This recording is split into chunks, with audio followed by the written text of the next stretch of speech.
Can matter be organized so that it can think? Or is there an immaterial part of humans that is responsible for thought, reason, and emotion? The SDA doctrine of the non-immortality of the soul is very well known among SDAs today. But what is less well known is the core reason behind this doctrine. This core reason is really the foundation on which the non-immortality of the soul rests, and it was plainly understood and explained by the SDA pioneers. If we don't understand this foundation, we're prone to holding other beliefs that are actually in conflict with it without even realizing it. One such conflicting belief is that although the soul is not immortal, although the soul cannot live on after death separate from the body, there is an immaterial part of humans that is responsible for thought, reason, intellect, and emotion that resides inside the body. In other words, it's thought that there is a conscious, immaterial something inside of humans that just becomes unconscious upon death. It's the idea that humans are dualistic beings, two-part beings composed of a material body plus an immaterial soul. Not all SDAs conceive of human nature in this way, but some do.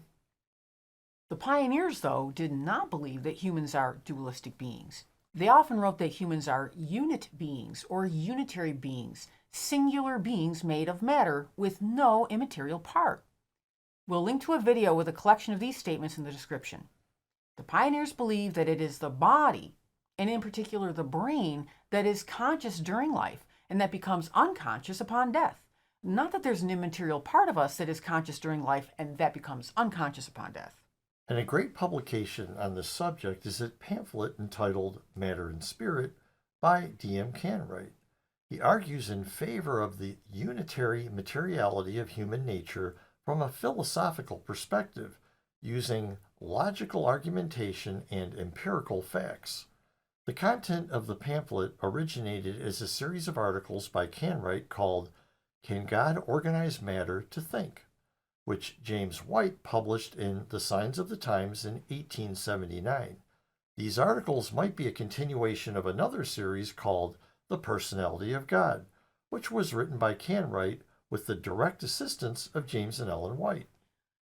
Today we'll do a brief review of Canright's arguments, but the pamphlet is easy to read and not very long, and we'll link to it as well in the description so you can read it in its entirety. So first, Canright addressed the idea that matter is incapable of thought. It is this idea that leads people to the conclusion that there must be, therefore, an immaterial part of humans that is responsible for thought. His introductory paragraph reads, quote, "Is anything too hard for God? Is he not almighty? Certain persons limit the power of God when they claim that matter cannot be organized by the Almighty so as to be able to think and reason. They take up a stone, they weigh it, measure it, and divide it, and then ask if that thing can think. Of course not. Examine that piece of wood. Can it think? Take a handful of the dust of the ground from which all things grow. Is there anything here able to think? They analyze a dead body and find that it is made up chiefly of water, nitrogen, a little phosphorus, a little sulfur, and some lime, with a few other earthly materials. Go farther and analyze a man's brain. It is found to be composed of 8/10 water with a little albumin, a little fat, phosphorus, sulfur, etc. Then they ask us if these elements can think. Can sulfur reason? Can water love? Can oxygen hate? No. Hence, they conclude that no matter in whatever form or organization can be made to think, and therefore all intelligences, whether men, angels, or deity, must be immaterial. So heaven is fancied to be a vast region entirely void of matter. God who dwells there has no body, no form, no visible parts, but is a mere essence pervading all space. The angels are the same in essence, having no bodies, being nothing that can be felt or handled or seen. The souls of men are the same also in kind, bodiless, intangible essences. All matter is incapable of thought, and all intelligence proceeds from immateriality. One more assumption, and the hard-labored conclusion is triumphantly reached, namely, whatever is immaterial is indestructible and therefore immortal. Hence, the thinking part of man is immortal." Close quote. D.M. Canright, Matter and Spirit, page 7, paragraph 2. Canright here says it's this idea that all matter is incapable of thought which leads to the idea that all intelligence proceeds from immateriality, non-physical stuff. And this then leads to the belief that the thinking part of human nature is immortal. The idea here is that something non-physical isn't made of parts, so it can't be divided and thus can't be destroyed. Just to make it clear, this shows that the belief that the mind is immortal is rooted in the belief that the mind is immaterial. And this is rooted in the assumption that matter is incapable of thinking. Early SDAs rejected not only the doctrine of the natural immortality of the soul, but also its philosophical foundations. And in doing so, they argued for a very different philosophical foundation, materialism.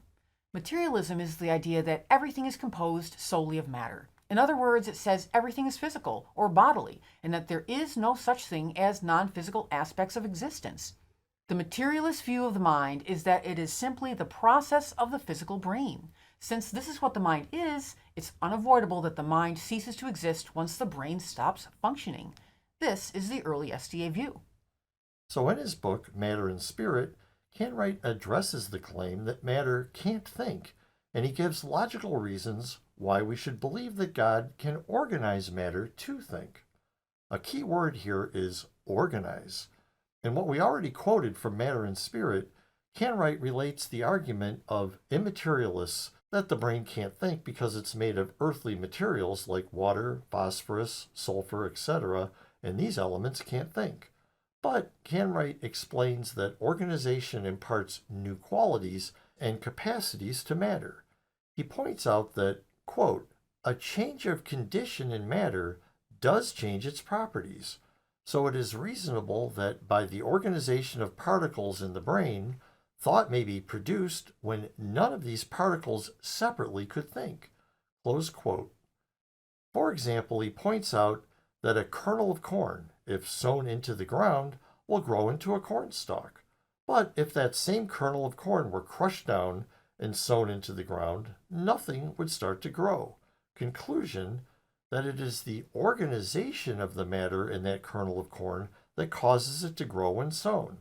If we mess with that organization, we change its function. He says, quote, organization then does give to matter qualities which it does not possess unorganized. Close quote. He then gives examples of things that are somewhat similar to the kernels of corn example to make his point. Again, that the way matter is organized makes a huge difference in its functionality, in its appearance, whether it's alive or dead, able to grow or not, and the list goes on. He brings up the differences between steam and water and ice, how they are all made from the same substance, but how different their forms are under different conditions, in this case, temperature. Really think about this. How amazing is it that ice and steam are the same substance, and yet they couldn't be more different, one being incredibly hot and vaporous, and one being very cold and hard, and that the difference isn't in its substance. Similarly, he gives the example of charcoal and diamonds to evidence this same point. He writes, quote, again, there is a piece of black charcoal, hardly worth picking up. Here is a diamond of priceless value, one as large as a thimble, being worth millions. Now that charcoal and that diamond are not only both material, but, wonderful to tell, they are both of exactly the same material, only differently arranged. The contrast between senseless matter and thinking matter would not be greater. Close quote. Here's how Canright expressed the main point he was making through these examples. Quote, because a certain fact is true of matter in one condition, it is argued that it must be true of matter always and everywhere. But this is illogical and false, for matter is capable of infinite diversity. Matter in one form may even seem to be the opposite of the same matter in another form. Close quote. Quote, so because matter in one form does not reason, it is no evidence that it cannot when organized in some other way. Close quote. Canright then gives examples from the animal world to advance the SDA foundational belief that all existence is material and only material. He writes, quote, what is animal life? Take that little flea, that fly, that mosquito. Each has animal life, is possessed of sensation, of power to do, to move, and to propagate its species. Yet these are nothing but matter organized. No one claims that they have immortal souls. Indeed, believers in the immortality of man's spirit generally agree in denying even intelligence to the higher brutes, much more to the lower.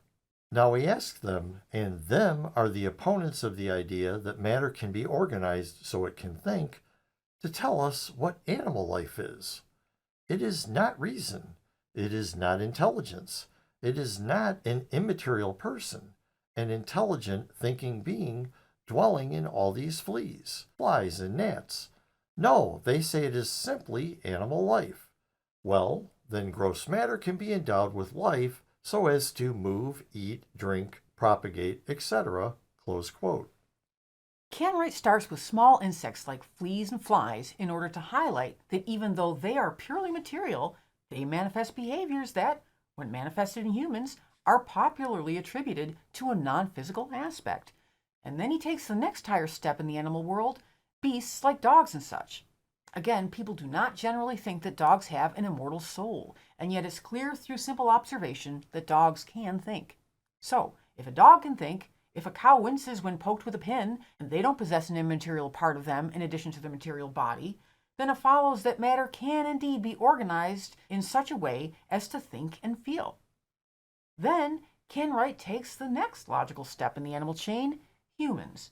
We know that humans are made of the same substances as the animal, as the cow, as the fly, and yet we make the unwarranted jump in reasoning that when it comes to humans, the same substance now all of a sudden can't think without an immortal soul, without an immaterial part of us as the cause of thought and emotion. Canright then points to God and likens him to a painter who takes the same substance, paint, and organizes the paint in different ways to create very different paintings.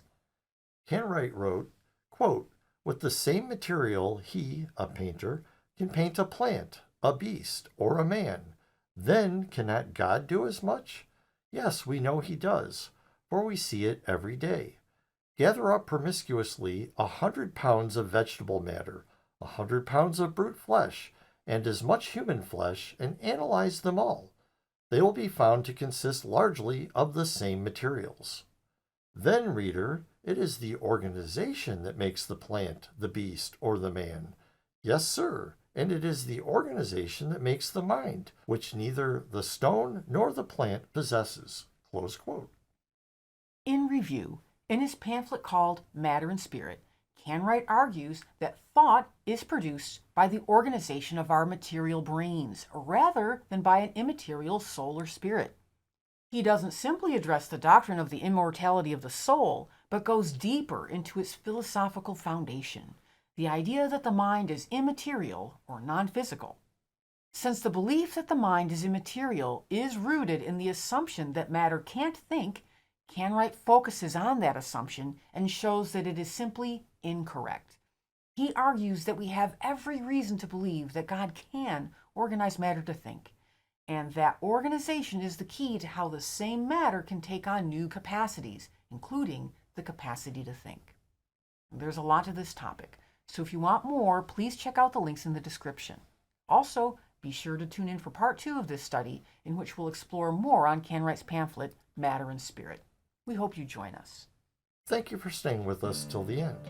We invite you to visit our website, www.bdsda.com, to learn more about who we are and, just as important, who we are not. Please join us as we will continue to offer new and interesting insights for your Sabbath School studies. And if you want to keep up with our new studies as they're published, we recommend subscribing. We're on YouTube, Apple Podcasts, Spotify, and on plenty of other podcast apps. Links for subscribing are in the description. God bless. Many blessings.